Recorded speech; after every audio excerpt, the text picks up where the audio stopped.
কি ব্যাপার, তুমি এখানে দাঁড়িয়ে আছো কেন? বলো। স্কুলে যেতে ইচ্ছে করে না? স্কুলে যেতে ইচ্ছে করে না? 3 মাস পরে স্কুল খুলছে, আজকে বাচ্চারা আলহামদুলিল্লাহ স্কুলে যাচ্ছে। তো ছোটটা স্কুলে যাওয়ার জন্য একটু বাহানা করতেছে। ওঠো, এদিকে আসো। আর এই যে মেয়ে রেডি। এই আমার ছেলে আজকে 1-এ উঠেছে, সবাই ওর জন্য দোয়া করবেন।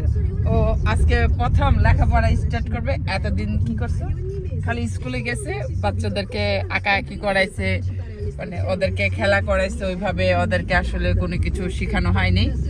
তো আজকের থেকে ওর পড়াশোনা লাইফ স্টার্ট।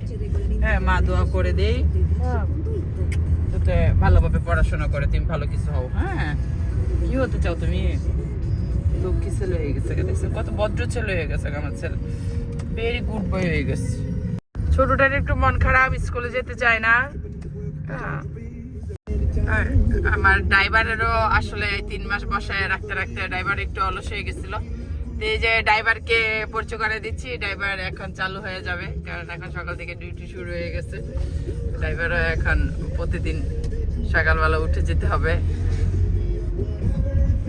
আর এই যে ড্রাইভারের বউও এতদিন সুখ করে 3 মাস ঘুমাইছে, এখন কাজে স্টার্ট হয়ে গেছে, কাজের মহিলার। এখন আর সুখ নাই। সকালবেলা 6:30টায় উঠো, বাচ্চা 3টাকে রেডি করো, যেহেতু 3জনই যায় স্কুলে, মানে ডিউটি আর ডিউটি, দায়িত্ব আর দায়িত্ব।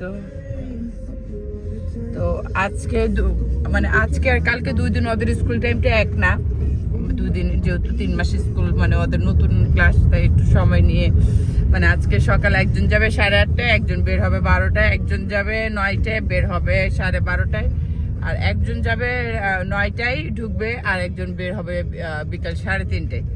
তো আজকে সারাদিনে আমার ডিউটি করতে করতে চলে যাবে।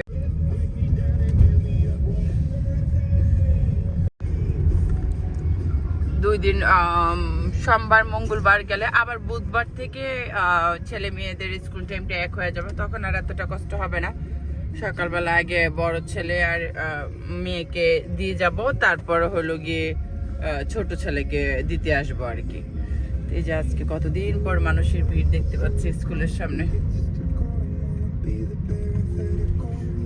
এখানে রেখে দিতে